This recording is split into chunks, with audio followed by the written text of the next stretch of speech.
Hello everyone, I welcome you all to this new video of Daily Current Affairs. So today we'll discuss important updates for the day 19th of August 2020 and before we start our session I have gathered 5 words that will surely boost your vocabulary and they will be important for the major competitive exams. So I am Ayush, your host. Let us get started with the session of the day. The first word with us is innate. It is not pronounced as innate, it is pronounced as innate.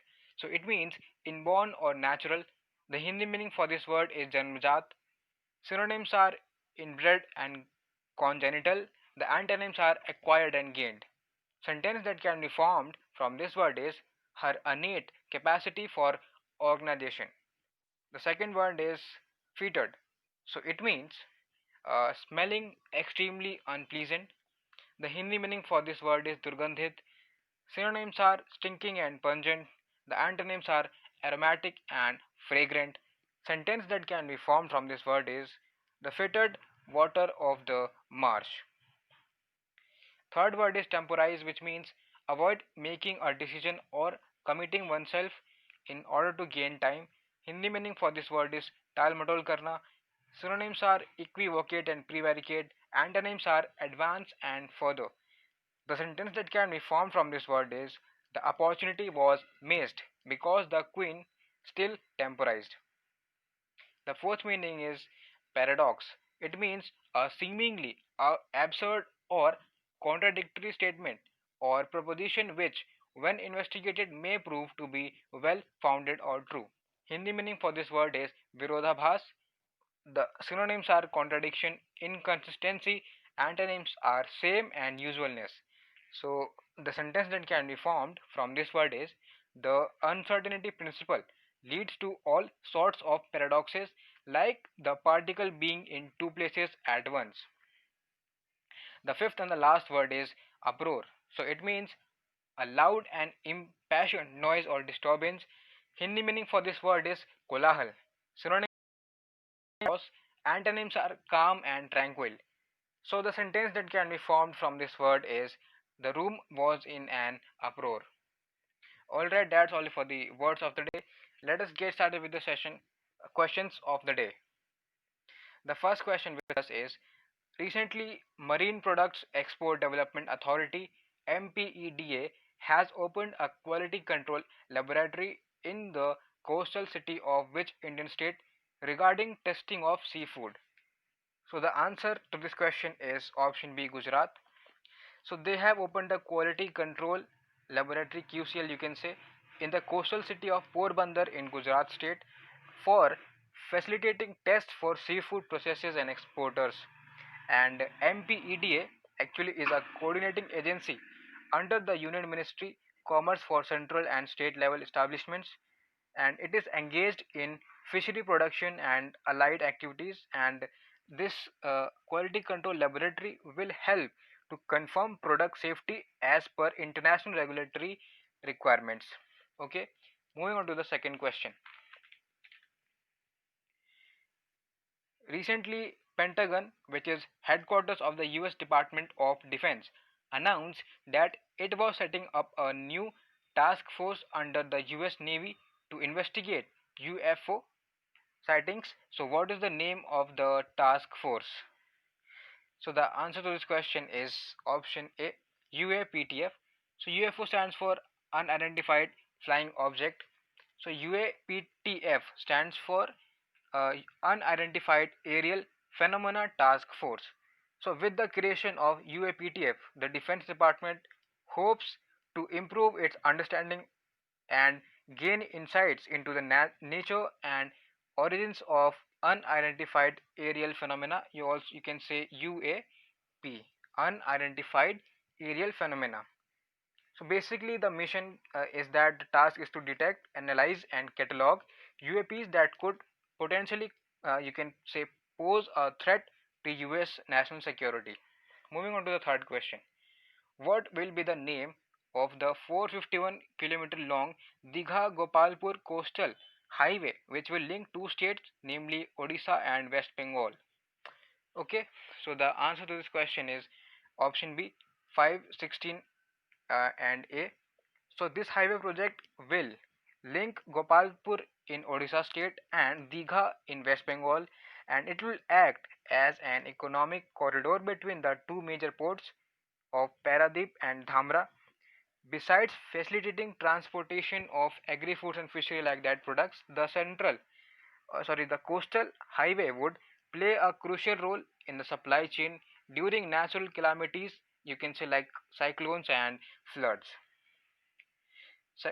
Our fourth question is, what was the original name of the planet which was renamed as Planet Pandit Jasraj in 2019, which is a minor planet located between Mars and Jupiter? So the answer to this question is option A, minor planet 2006 VP32 number 300128. So recently, legendary Indian classical vocalist Pandit Jasraj passed away. He was from Mewati Gharana and he has been awarded Sangeet Natak Academy Fellowship in the year 2010 and Padma Vibhushan in the year 2000 and Sangeet Natak Academy Award 1987. Okay, and he has also lent vocals to Oscar winning movie Life of Pi. Our fifth question is, which IIT has developed microprocessor named Shakti 32-bit which will be used in recently launched Swadeshi Microprocessor Challenge by Electronics and IT Minister Ravi Shankar Prasad? So the answer to this question is option A, IIT Madras. So IIT Madras and Center for Development of Advanced Computing, which is also known as CADC, have developed two microprocessors which is named Shakti as mentioned in the question, 32-bit for the IIT Madras part, and Veg, and this is Veg. The Veg microprocessor is of 64-bit and it is developed by I mentioned that CADC, Center for Development of Advanced Computing. So it can be said CDAC. Sorry for the mistake. And these are two microprocessors. So these will be used for the Swadeshi Microprocessor Challenge, and this seeks to invite innovators, startups, and students to use these microprocessors to develop various technology products. The prize money is in crores for this challenge. Moving on to the sixth question. PM Narendra Modi will inaugurate first ever World Solar Technology Summit in September. So, which alliance among the following will be hosting this summit? So the answer is option A, international. So the answer to this question is option C, International Solar Alliance. So it is also known as ISA, and it is an alliance of 121 countries initiated by India, and most of them being sunshine countries, which means that they lie either completely or partly between the Tropic of Cancer and the Tropic of Capricorn. And after the UN, that is United Nations, it is the largest grouping of states worldwide. States refers to here as nations, and this initiative was launched by PM Narendra Modi at the India Africa Summit and a meeting of member countries ahead of the 2015 United Nations Climate Change Conference in Paris. You note the word here, Paris, in November and 2015. Okay, November 15 you can say. And the headquarter of this International Solar Alliance is in Gurugram, India, and the Director General is Upendra Tripathi. Alright, moving on to the seventh question. The Asian Development Bank ADB has approved how much loan to support the construction of high-speed Delhi Meerut regional rapid transit system. So the answer is option D, 1 million US dollars. So this is actually 82-kilometer long regional rapid transit system, and it is the first of three priority rail corridors in the country's integrated transport network under the NCR Regional Plan 2021. And this transit system project aims to help decongest the city and improve regional connectivity by establishing transit options through densely populated sections of the NCR, National Capital Region Delhi, connecting the city of Delhi to Meerut in Uttar Pradesh. Our eighth question is, consider the following statements regarding El Nino and La Nina. So the first statement is El Nino refers to the unusual warming of the central and east central equatorial Atlantic Ocean which affects global weather. Second one is change of wind direction leads to warmer winters and summers and a decrease in rainfall during the monsoon. It also leads to drought. Third statement is opposite of El Nino is La Nina, which means the little girl in Spanish, and collectively El Nino and La Nina are parts of an oscillation in the ocean atmosphere system called the El Nino Southern Oscillation, or you can say ENSO cycle. Fourth statement is according to recent reports, chances of La Nina have increased up to 70% from 50%, which should further increase monsoon rainfall and boost the rural economy with a record harvest. So in India, the El Nino has usually been the harbinger of drought and La Nina of rain. So the question is which of the statement listed above is false. So you can actually pause the video here and you can reread the statements listed here. Alright, the answer to this question is option A, one only. Only the first statement is false, rest others are true. So El Nino refers to the unusual warming of the central and east central equatorial Pacific Ocean and North Atlantic Ocean. And there is also a term here La Nina. So La Nina actually refers to times when waters of the tropical eastern Pacific are colder than normal and trade winds blow more strongly than usual. Ninth question is according to the report by NASCOM, artificial intelligence and data could add how much value to India's GDP by 2025? So answer to this question is option B, 450 to 500 US billion dollars. So according to the unlock value from data and AI, the Indian Opportunity Report by NASCOM, this could in turn actually this refers to artificial intelligence and data. This could in turn aid India's economic growth and recovery. And the NASCOM's action plan recommends focusing on five key areas, that is strategy, data, technology, stack, talent, and execution. And the report suggests three key interventions to create a vibrant data economy in India. So it includes identifying data sets of national importance, launching program to create marketplace of data, and establishing a central agency for enforcing data standards. So NASCOM actually stands for the National Association of Software and Service Companies. It was founded on 1st of March 1988, and the headquarters is in New Delhi, and the chairperson is Keshav R. Murugesh.